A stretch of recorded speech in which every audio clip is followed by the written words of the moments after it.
அனைவருக்கும் வணக்கம். உங்களை மேஜிக் தமிழ் ஸ்டோரிஸில் அன்புடன் வரவேற்கிறேன். இந்த சேனல்ல நாம சுவாரஸ்யமான கதைகளை பார்க்க போறோம். இன்றைக்கு தெனாலிராமன் கதையை பார்க்கலாம். சுமார் 500 ஆண்டுகளுக்கு முன் ஆந்திர மாநிலத்தில் உள்ள ஒரு சிற்றூரில் ஒரு ஏழை அந்தன குடும்பத்தில் பிறந்தவன் தான் தெனாலிராமன். இளமையிலே அவன் தன் தந்தையை இழந்தவன். அதனால் அவனும் அவனுடைய தாயாரும் தெனாலி என்னும் ஊரில் வசித்து வந்த அவனுடைய தாய்மாமன் ஆதரவில் வாழ்ந்து வந்தனர். தெனாலிராமனுக்கு பள்ளி சென்று படிப்பது என்பது வேப்பங்காய கசந்தது. ஆனால் மிகவும் அறிவு கூர்மையும் நகைச்சுவையாக பேசக்கூடிய திறனும் இயற்கையாவை பெற்றிருந்தான். வீட்டு தலைவர் இல்லாத காரணத்தால் குடும்பத்தை காப்பாற்ற வேண்டிய நிலை தெனாலிராமனுக்கு ஏற்பட்டது. அதனால் என்ன செய்வது என்ற கவலை அவனை வாட்டியது. ஒரு நாள் தெனாலிக்கு ஒரு முனிவர் வந்தார். அவர் ராமனின் நிலையை கண்டு அவனுக்கு ஒரு மந்திரத்தை கற்றுக் கொடுத்தார். அந்த மந்திரத்தை பக்தியுடன் ஜபித்தான். காளி பிரசன்னமாவல் என்றும் சொல்லி சென்றார். அதன்படியே ராமனும் ஊருக்கு வெளியே இருந்த காளி கோவிலுக்கு சென்று முனிவர் கற்றுக் கொடுத்த மந்திரத்தை 108 முறை ஜபித்தான். காளி பிரசன்னமாகவில்லை.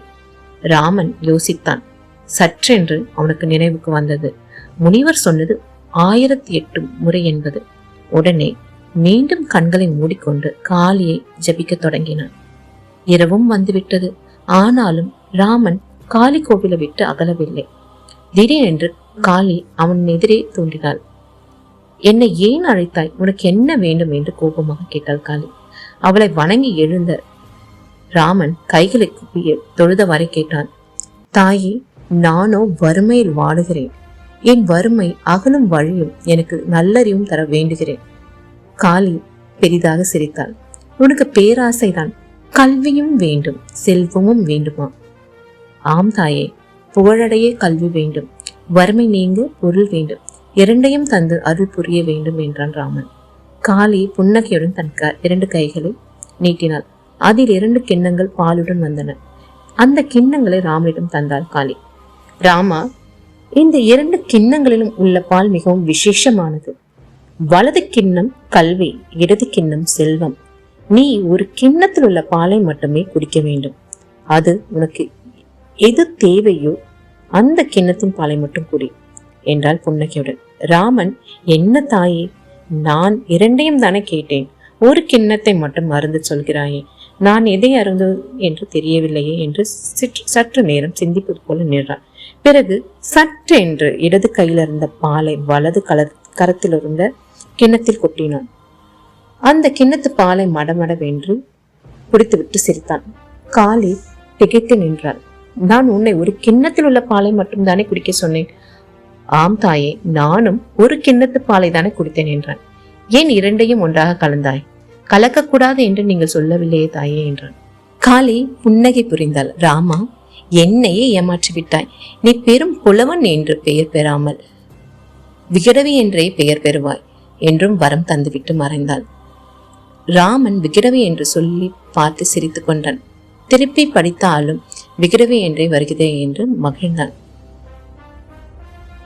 தெனாலிராமனும் கத்திரிக்காயும்.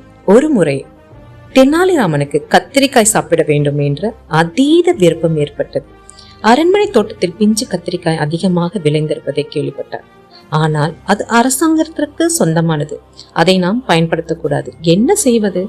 என்னவென்றாலும் இன்று கத்திரிக்காய் சாப்பிட்டே தீர்வது என்ற தீர்மானத்துடன் தெனாலிராமன் ஒரு ஆலோசனை செய்தார். காவலாளிக்கு தெரியாமல் கத்திரிக்காய் அனைத்தையும் சத்தமில்லாமல் பறித்து கொண்டார். வீட்டுக்கு சென்று மனைவியுடன் இன்றைக்கு விதவிதமான கத்திரிக்காய் பதார்த்தம் செய்கின்றார். தெனாலிராமன் கொண்டு வந்த கத்திரிக்காய் அரண்மனை தோட்டத்திலிருந்து பறித்து வந்தது என்று தெரிந்ததும் தெனாலிராமனது மனைவி மிகவும் கலக்கமடைந்தார். தெனாலிராமன், நீ பயப்படாதே, எல்லாவற்றையும் நான் பார்த்துக் கொள்கிறேன், நீ சமைத்து வை என்றார்.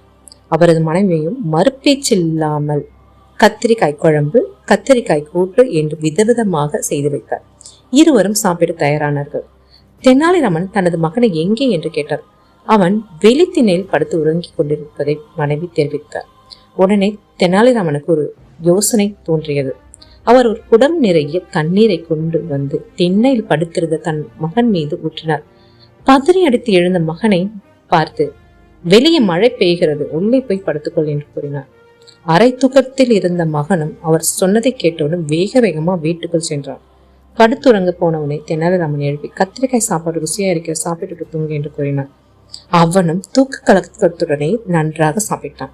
பிறகு எல்லோரும் படுத்து நிம்மதியாக தூங்கினார்கள். மறுநாள் தெனாலிராமன் அரண்மனை தோட்டத்தில் கத்திரிக்காய் பறித்த விஷயம் எப்படியும் மன்னருக்கு தெரிந்தது.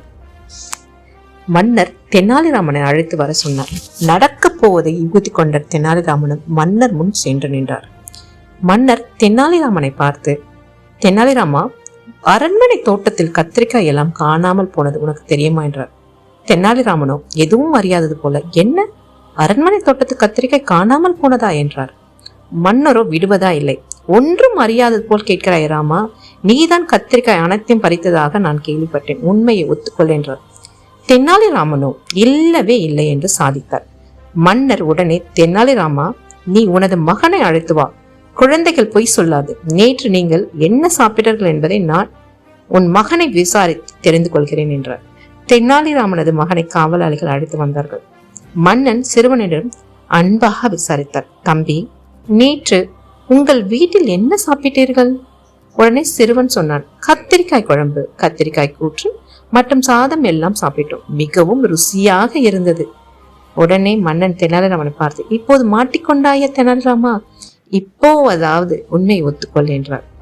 தெனாலிராமனோ விடாப்பிடியாக மறுத்தார். மன்னா, இவன் கனவில் கண்டு அதை உங்களிடம் கூறுகிறான். நன்றாக விசாரிங்கள். நீங்க நம்பும்படியாக அவன் கூறினால்தான் நான் உண்மையை ஒத்துக்கொள்கிறேன் என்றார். மன்னன் சிறுவனை பார்த்து மீண்டும் கேட்டார். குழந்தாய், நேற்று உங்கள் வீட்டில் என்ன நடந்தது என்று விளக்கமாக சொல் என்றார். சிறுவனோ, நேற்று இரவு ஜோவென்று மழை பெய்ததா, அப்பா என்னை வீட்டுக்குள்ள போக சொன்னார். அப்போ கத்திரிக்காய் வைத்து சாப்பிட்டு சொன்னார்களா, சாப்பிட்டு விட்டு பிறகு நானும் உறங்கிவிட்டேன் என்றேன். தெனாலிராமனோ, நேற்று மழை பெய்ததாக, மன்னா நீங்களே சொல்லுங்கள் என்று மன்னரை கேள்வி கேட்டார். மன்னர் குழம்பி போனார். அவையில் இருந்தவர்களை விசாரித்தார். நேற்று நகரத்தின் எந்த பகுதியிலும் மழை பெய்யவில்லை என்று எல்லோரும் சொன்னார்கள். மன்னரும் சரி, தெனாலிராமன் சொல்வதைப் போல குழந்தை கனவில் கண்டதை தான் சொல்கிறான் என்று சொல்லி தெனாலிராமனையும் விடுவித்தார். மனதிற்குள் மகிழ்ந்து கொண்டு தெனாலிராமனும் இடத்தை காலி செய்தார். பின்னர் ஒரு நாள் மன்னரிடம் தாம் தான் கத்திரிக்காய் திருடியதாக ஒத்துக்கொண்டு நடந்தவைகளை சொல்ல மன்னர் ஆச்சரியத்துடன் சிரித்து மகிழ்ந்தார். பிறகு தெனாலிராமனின் சாதுரியத்தை மெச்சி பல பரிசுகளை அளித்து மகிழ்ந்தார். நன்றிகள். இந்த கதைகள் உங்களுக்கு